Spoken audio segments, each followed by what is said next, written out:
दारा सिंह चौहान जी ने मंत्री की शपथ ले ली। हमसे बात करने के लिए खुद दारा सिंह चौहान जी मौजूद हैं। सर, लंबे समय से इस पल का इंतजार था कि आप शपथ लें, वो पल आज आ गया और आपने आज शपथ ले ली, क्या कहेंगे? देखिए, लंबे समय का सवाल नहीं है, क्योंकि भारतीय जनता पार्टी दुनिया की सबसे बड़ी पार्टी है और दुनिया की सबसे बड़ी पार्टी के नाते आप जानते होंगे कि बहुत काम भी हमारे पार्टी का एक भी कार्यकर्ता एक दिन कभी घर नहीं बैठता। ठीक है, जो पल आया है ये पार्टी की सब रणनीति होती है, लेकिन आज मैं इस अवसर के लिए मैं अपने देश के लोकप्रिय प्रधानमंत्री आदरणीय नरेंद्र मोदी जी को, देश के यशस्वी गृह मंत्री आदरणीय अमित शाह जी को, देश के राष्ट्रीय अध्यक्ष आदरणीय जेपी नड्डा जी को, उत्तर प्रदेश के यशस्वी मुख्यमंत्री आदरणीय योगी आदित्यनाथ जी को मैं तहे दिल से आभार व्यक्त करता हूं कि जिस तरीके से हमारा नेतृत्व ने इस पिछड़े समाज पे जो भरोसा पैदा किया है, आज जो पूरे प्रदेश का पिछड़ा समाज शुरू से, जब से मोदी जी इस देश के प्रधानमंत्री बने तब से ही तो जो भरोसा किया है पिछड़े समाज पर, मैं पूरे भरोसे के साथ कहना चाहता हूं कि जब भी लोकसभा का चुनाव आने वाला है, लोकसभा के चुनाव में 80 की 80 लोकसभा की सीटें जीत करके जो 400 का लक्ष्य दिया गया है, उस 400 के लक्ष्य को पार करके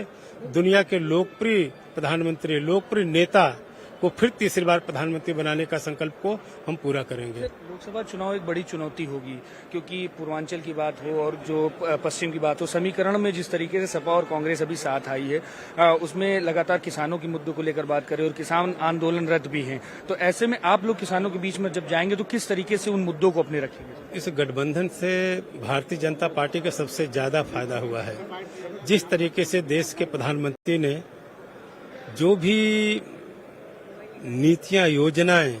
जो गरीबों तक, आजादी के 70 साल तक,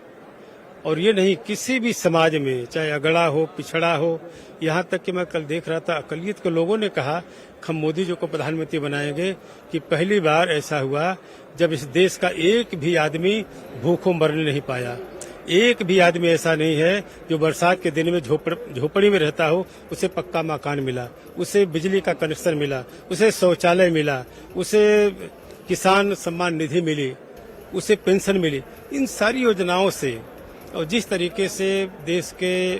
युवाओं के लिए, महिलाओं के लिए, हर सेक्टर के लिए, हर सेक्शन के लिए जो काम किया हमारी सरकार ने, उस बुनियाद में कह रहा हूं कि कोई भी गठबंधन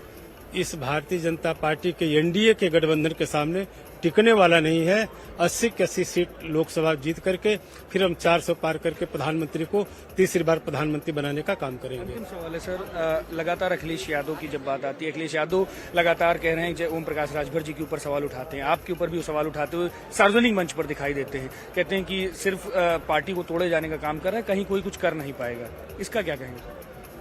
देखिए, उनके करनी कथनी में अंतर है। मैं कुछ कमेंट तो नहीं करना चाहता,